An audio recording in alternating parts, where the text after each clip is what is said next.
अब ना तो मोदी जी मान रहे हैं ना हम मान रहे हैं। हम तो ये कहते हैं जब तक मानेंगे नहीं तब तक उठेंगे नहीं, और वो ये सोच रहे हैं कि जब तक ये शांतिपूर्वक चलाएंगे तब तक तो हम मानेंगे नहीं। सरकार अभी तक हठधर्मी पे अड़ी हुई है और किसी तरह की जो है वो नहीं मानने पे राजी है, लेकिन किसान जो है वो पूरे देश में जागृत हो चुका है और जब तक नहीं मानेंगे उठने वाले हैं। दुख इस बात का है कि परमात्मा के बाद राजा जनता का रखवाला होता है, और अगर राजा ही गुमराह करे, अभी इससे बड़ा गुमराह करने की बात क्या हो करे। एक कॉल की दूरी है, आज तक किसी मीडिया वाले को समझ में नहीं आया एक बोल क्या गया, हमारी समझ में नहीं आया ये बोल क्या गया, और उसको वो आज तक कोई उसके बाद आज तक बात के लिए नहीं बुलाए रहे। भाई दिल्ली में बैठे हैं हम, तो कॉल करनी है तो कर ले, कौन रोक रहा है। कॉल गुंडों से हमला करवा रहे हैं आंदोलनकारियों के ऊपर। ये तो जिस दिन का देश आज़ाद हुआ आज तक किसी ने 2024 भी आ जाए आंदोलन तो तब तक भी चलेगा, फिर वो तो अक्टूबर तक की तो कोई बात नहीं। अब अक्टूबर में क्या हम फांसी टांग देंगे सरकार को।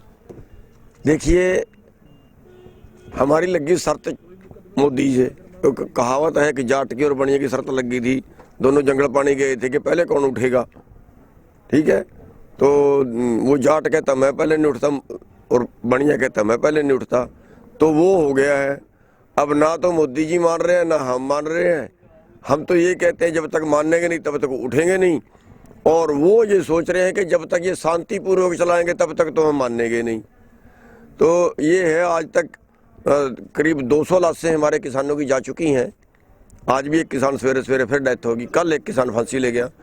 तो लेकिन सरकार अभी तक हठधर्मी पे अड़ी हुई है और किसी तरह की जो है वो नहीं मानने पे राजी है, लेकिन किसान जो है वो पूरे देश में जागृत हो चुका है और जब तक नहीं मानेंगे उठने वाले हम भी नहीं। जबकि वो मान गए कि इतनी कमी। देखिए असल में तो ये है कि इनका मन ही काला है और काले मन से काले कानून बनाए गए हैं। अगर देश के लिए बनाए जाते तो कोई बात नहीं थी, देश के लिए बनाए जाते और बनाने में कोई गलती हो जाती कोई बात नहीं थी, ईमानदारी से अगर बनाते।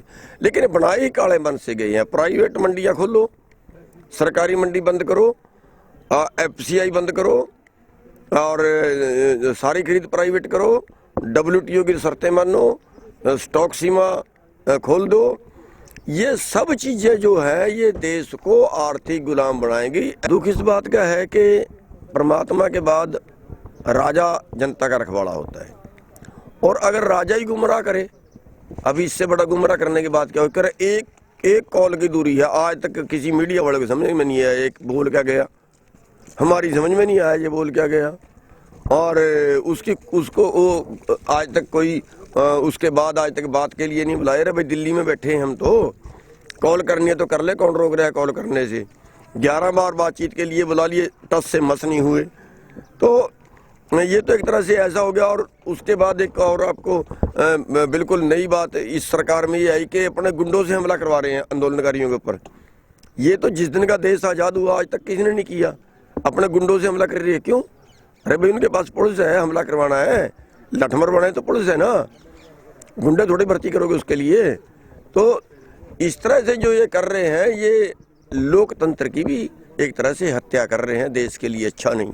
ऐसा है टिकैत साहब ने तो वैसे ही बोल दिया, और कोई जैसे किसी से मजाक कर देते हैं, और अक्टूबर तक का क्या, वैसे तो चाहे 2024 भी आ जाए आंदोलन तो तब तक भी चलेगा, फिर वो तो अक्टूबर तक की तो कोई बात नहीं। अब अक्टूबर में क्या हम फांसी टांग देंगे सरकार को। अगर फांसी टांगने की कैपेसिटी हम अभी टांग दे, फिर अक्टूबर तक का टाइम क्यों दे रहे हैं।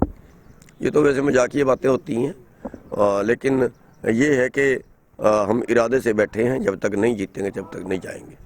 जी, संगठित किया जा रहा है। हम इस आंदोलन को पूरे देश में फैलाना चाह रहे हैं और पूरे देश में फैलाने के लिए दूसरे स्टेटों को भी साथ में जोड़ रहे हैं।